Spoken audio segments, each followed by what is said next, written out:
Hello. It's a great privilege to be part of this global conversation and a considerable honour. All over the world, people are trying to figure out how to come to terms with the pandemic and what comes next. Like everybody else, we're in lockdown, in our case in London, trying to persuade ourselves that we're going to get round to all those things that time previously didn't allow us to get round to and do something productive and worthwhile. And of course, what we're really doing most of the time is contributing to the stock price of Netflix. But even so, we are trying to look ahead, as everybody is, to a time when we might get back to normal. The question really is, what type of normal do we want to get back to? And is it the normal that we've left behind us? I think it shouldn't be, and I'm sure I'm not alone in thinking that. There are all kinds of reasons for saying this, and I want to talk a little bit about education.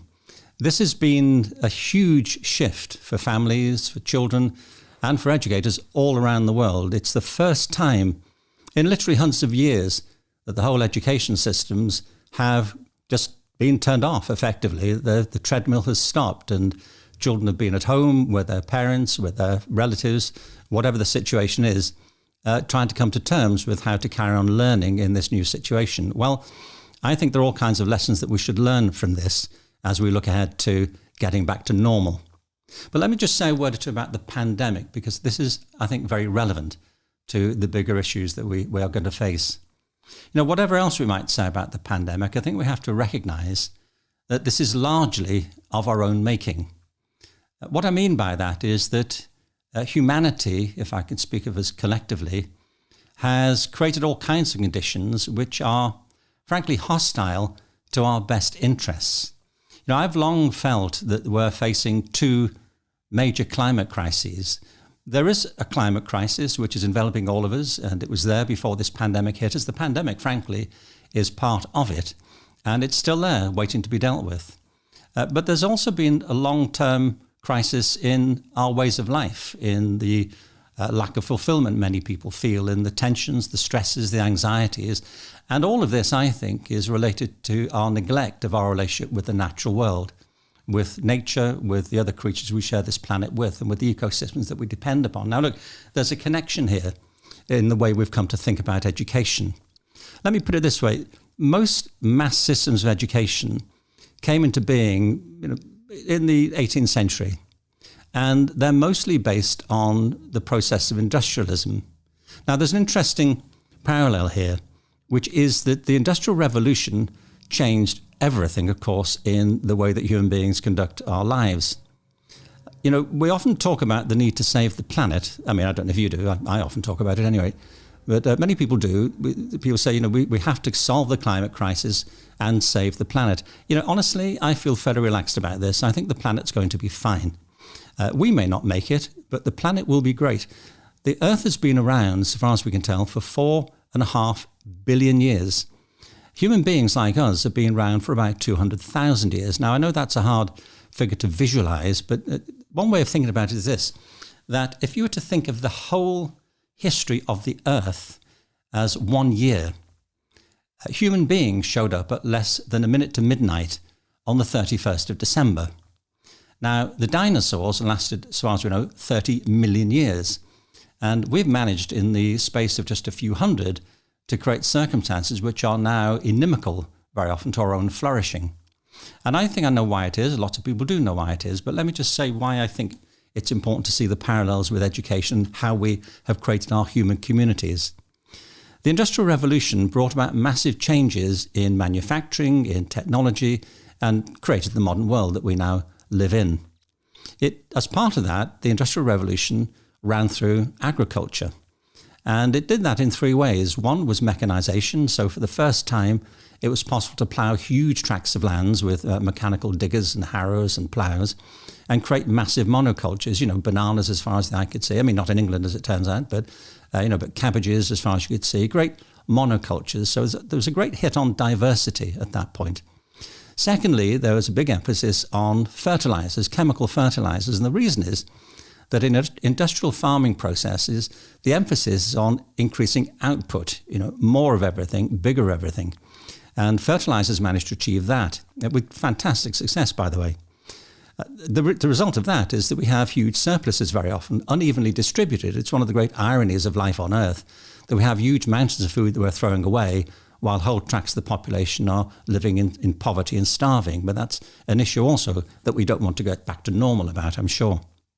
But there's a third element to this, which was, having created these huge monocultures, the plants that were there often lacked the natural protection that comes from diversity in natural systems. And so it was important, or necessary at any rate, to protect them with chemical pesticides. And the result of that was the devastation of insect life, among others, and all the life forms that depend upon it in the food chain, birds and so on, small animals. It gave rise to Rachel Carson's Silent Spring. Now, the thing is, all this has been, from one point of view, a vast success. But it's also been a catastrophic failure because these systems are simply not sustainable. And let me tell you one reason why that's true. Industrial farming has been focused primarily on output, on yield, more, bigger, better. And the focus, if you look at crops, has been on the plant. Now, that may seem obvious in a way, but the result of it has been that soils have been eroded and degraded all around the planet. We all depend on this very thin smear of soil that only covers part of the earth for everything that grows. And those have been pretty badly degraded. We've seen them being washed away with polluted water cycles, oceans. Well, you know the story. The thing is that there are alternatives to these industrial systems. They're variously called organic and sustainable farming, but there's a big difference. In these systems, there's an emphasis on diversity, on crops being grown in close proximity, so they create their own natural protectedness.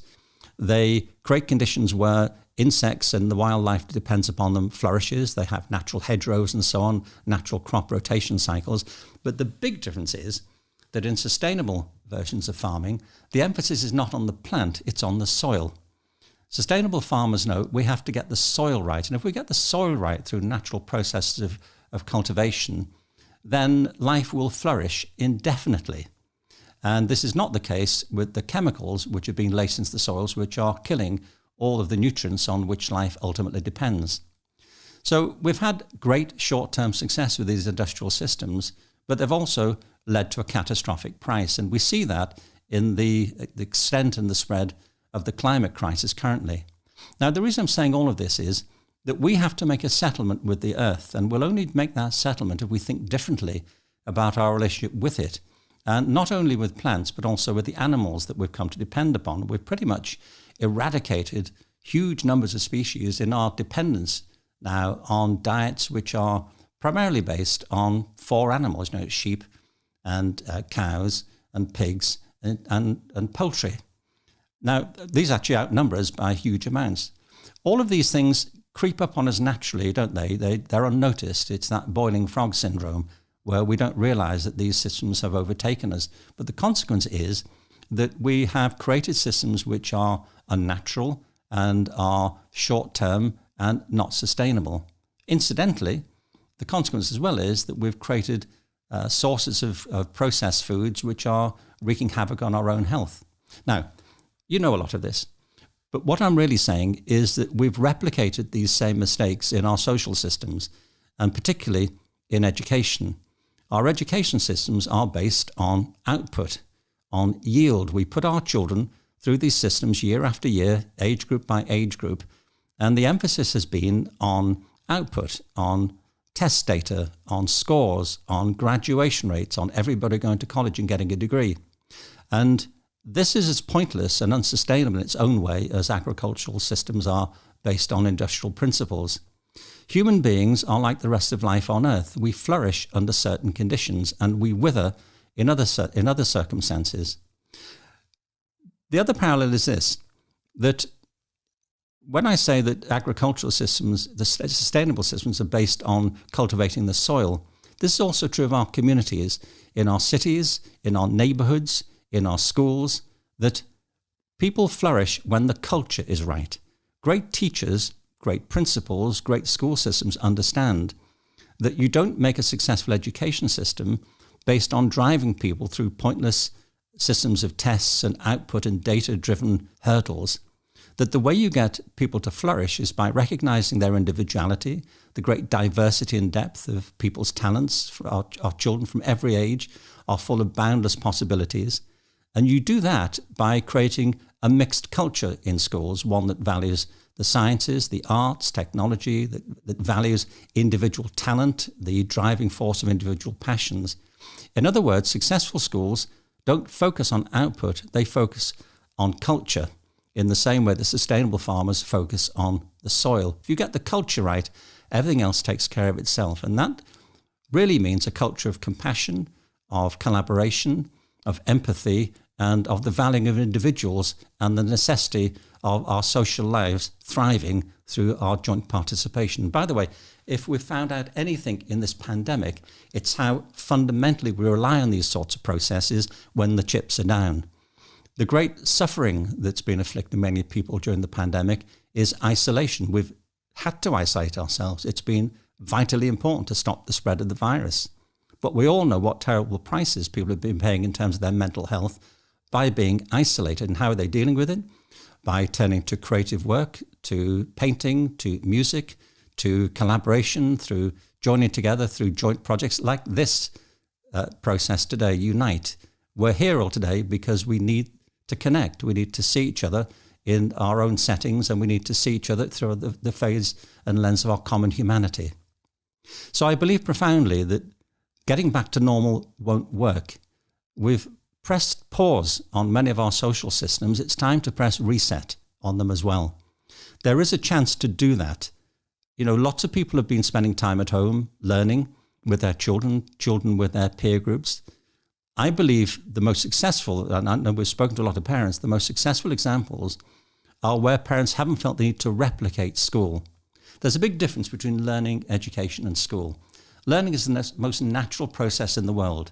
We love to learn. We're deeply curious creatures, highly creative, deeply compassionate, and highly collaborative. People love to learn from a very early age.